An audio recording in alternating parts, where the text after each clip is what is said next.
राजस्थान का गांव भैंसली जो पिछले 15 दिन से पूरे देश के मीडिया और सोशल मीडिया में सुर्खियों में था। इसका कारण ये रहा कि परिवार के 3 लोगों की जहां रहस्यमय परिस्थितियों में मौत हो गई और उसके बाद में घर के अंदर अचानक आग लगना। ये इस पूरे मामले को लेकर लोगों में तरह तरह की चर्चाएं थी। कोई इसे काला जादू मान रहा था तो कोई दूसरे एंगल से देख रहा था। पुलिस ने भी इसमें कार्रवाई की और अब इसमें एक बड़ी अपडेट है वो सामने आई है और जो परिवार के ही सदस्य हैं भूप सिंह, उसे पुलिस ने गिरफ्तार किया है। ये पूरा मामला किस तरह से चला और इस मामले में क्या नई नई अपडेट कब कब सामने आई, उस पूरी को लेकर हम चर्चा करेंगे। और हमारे साथ अक्षय है। अक्षय, जिस तरह से इस पूरे मामले को आपने बड़े नजदीक से देखा है और इसको कवर किया है, क्या कहोगे किस तरह से घटनाक्रम हुआ? देखिए, सबसे पहले मैं आप बता दूं कि अपडेट जो पुलिस के द्वारा इसमें खुलासा किया गया है, जिसमें घर का जो सदस्य है भूप सिंह, उसको गिरफ्तार कर लिया गया है और इसकी जो जानकारी है थाना अधिकारी और इस पूरे मामले के जो अनुसंधान करता है मदन लाल बिश्नोई, उनकी तरफ से जानकारी दी गई है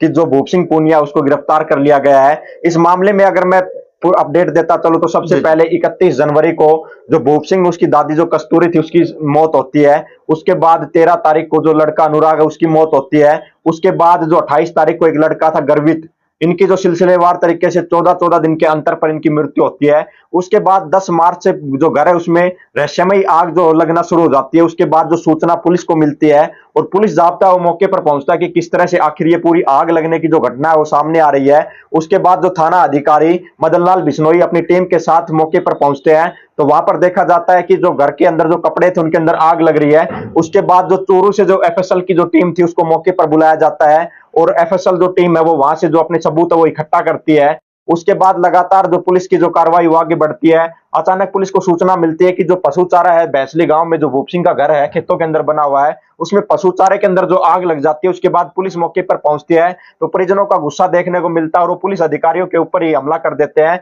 और गाड़ी में जो तोड़फोड़ की जाती है इस पर भी पुलिस ने मामला दर्ज किया है और उसमें कुछ गिरफ्तारियां भी हुई है। इसमें जिस तरह से अक्षय आपने पूरी चीजें बताई, परिवार में 3 लोगों की मौत हो जाती है, क्या उस समय कोई पोस्टमार्टम रिपोर्ट सामने आई होगी? मौत के कारण क्या आए थे उस समय सामने? बिल्कुल, मैं स्पष्ट कर दूं, इसके अंदर जो परिवार की तरफ से कोई भी लिखित जो शिकायत है वो पुलिस को नहीं दी गई थी और खुद ही परिवार के द्वारा अंतिम संस्कार किए गए थे। बाकायदा जो दो, एक तो जो भूप सिंह उसकी दादी जो कस्तूरी थी और एक लड़का था उसको शव है उसको जलाया गया था और जो एक लड़का गर्वित था उसके शव को दफनाया गया था, जिस कारण जो पोस्टमार्टम वो भी नहीं हो पाया था। और पुलिस के द्वारा इस पूरे मामले के अंदर जो सीसीटीवी लगवाए गए थे घर में, ताकि इस पूरे मामले का जो है भंडाफोड़ हो चुके और इसमें जो कई तरह के जो सवाल हैं वो खड़े होते थे। एक तो जो परिवार के अंदर जो 3 मौतें हुई है उनका किसी का भी पोस्टमार्टम नहीं करवाना, ये एक तरह का जो संदेह है वो खड़ा करता था। उसके बाद घर के अंदर कैमरे लगवाए गए और 2 से 5 मार्च के बीच जो कैमरे उन्होंने काम किया, लेकिन जब तक कोई भी जो आगजनी की जो घटना है वो सामने नहीं आई और उसके बाद अचानक से 5 तारीख को जो घटना सामने आती है और वो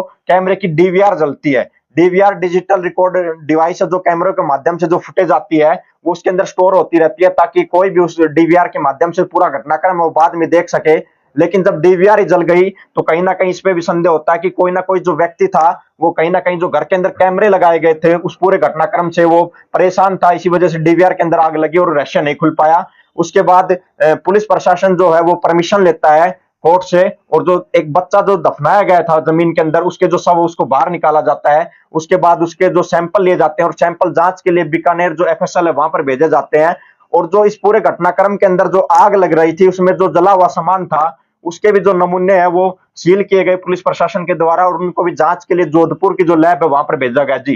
तो जिस तरह की इसमें तांत्रिकों की भी एंट्री हुई है और उसके बाद में जो जांच हुई है, तो क्या लगता है कि इस पूरे मामले को एक अंधविश्वास से जोड़कर प्रस्तुत करने की कोशिश की गई थी? तो अभी जिस तरह से पुलिस ने परिवार के एक सदस्य को गिरफ्तार किया है, पहले भी लोगों में इस तरह की चर्चा थी कि कहीं ना कहीं इसमें परिवार का कोई सदस्य शामिल हो सकता है, तो अभी लेटेस्ट अपडेट क्या आई है सामने? बिल्कुल प्रदीप जी, मैं इस पूरे मामले की अगर बात करूं तो बता दूं कि उसके बाद पुलिस को रिपोर्ट प्राप्त होती है जिसमें एफएसएल रिपोर्ट और जो गर्वित जो लड़का था उसका जो पोस्टमार्टम रिपोर्ट है वो प्राप्त होती है पुलिस को। तो उसके अंदर खुलासा ये होता है कि जो सोडियम का उपयोग करके जो आग लगाई जा रही थी, अगर सोडियम के अंदर नमी की मात्रा आती है तो उसमें जो उष्मा है उसकी मात्रा बढ़ जाती है, जिसकी वजह से पानी के अंदर भी आग लगना संभव है। और उसी के बाद अगर बात करूं तो जो बच्चों की जो पोस्टमार्टम रिपोर्ट है उसमें सामने आया है कि बारबिटूरेट जो ड्रग है जिसका इस्तेमाल अक्सर डॉक्टर जो बेहोशी के लिए करते हैं उसका इस्तेमाल किया गया है और उसी वजह से उन बच्चों की मौत हुई है। उसके बाद ओवरडोज दिया गया। ओवरडोज की वजह से उसकी मौत हुई है। तो पुलिस का संदेह यह था कि इस पूरे मामले के और घटनाक्रम या पूरी साजिश के पीछे जो भी व्यक्ति है,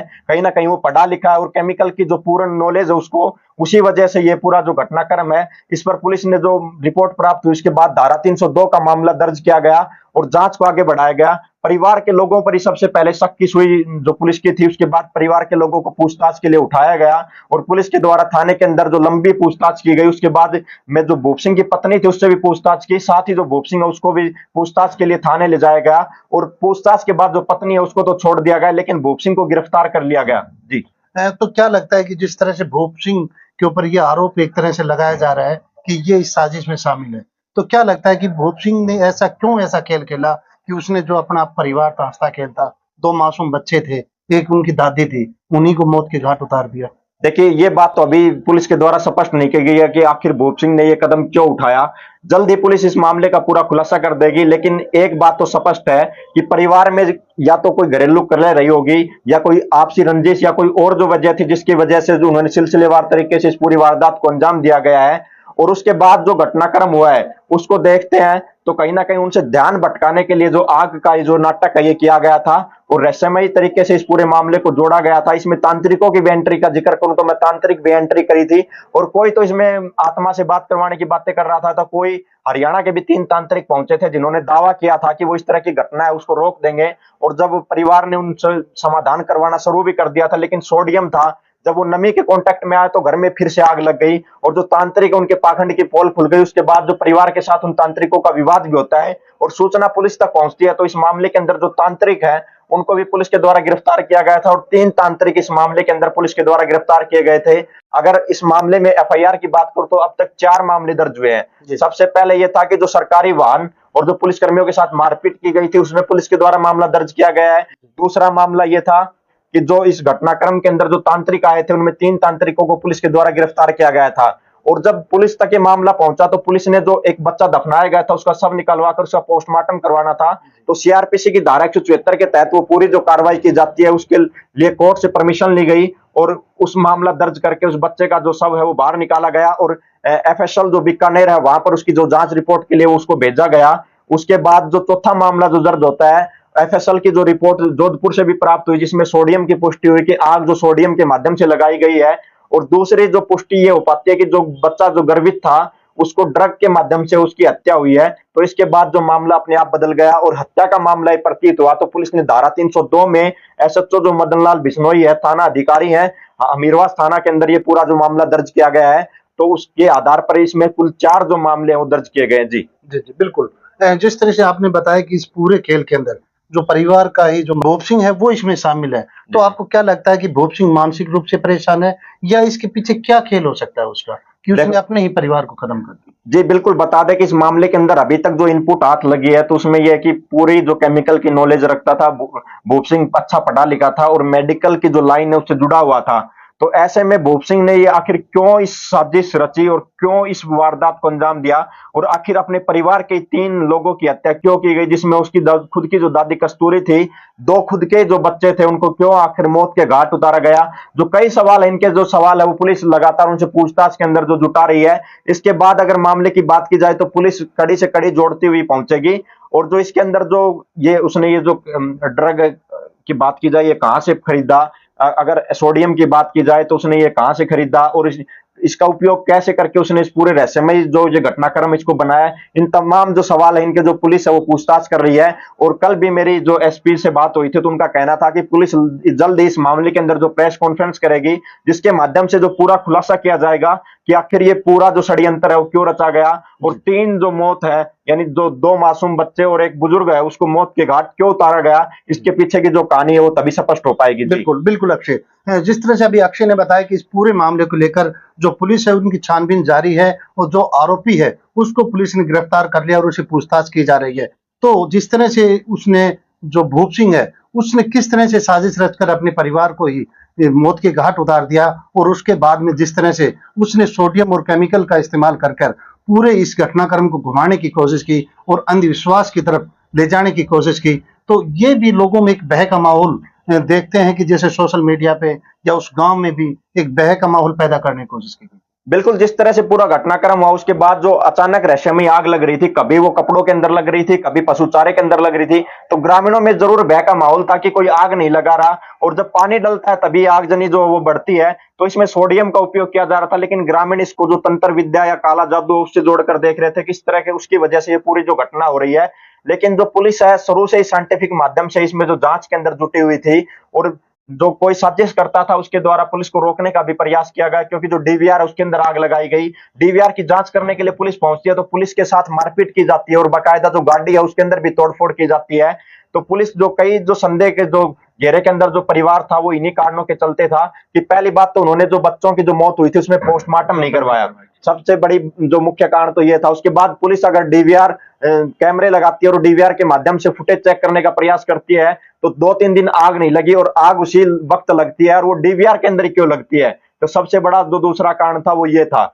और तीसरा कारण यह था कि पूरा जो घटनाक्रम हो रहा था, तो आखिर इस पूरे घटनाक्रम में पुलिस को इसकी सूचना क्यों नहीं दी गई। तो पुलिस ने इस पूरे मामले की जो साइंटिफिक तरीके से जांच करवाई गई, एफएसएल की टीम को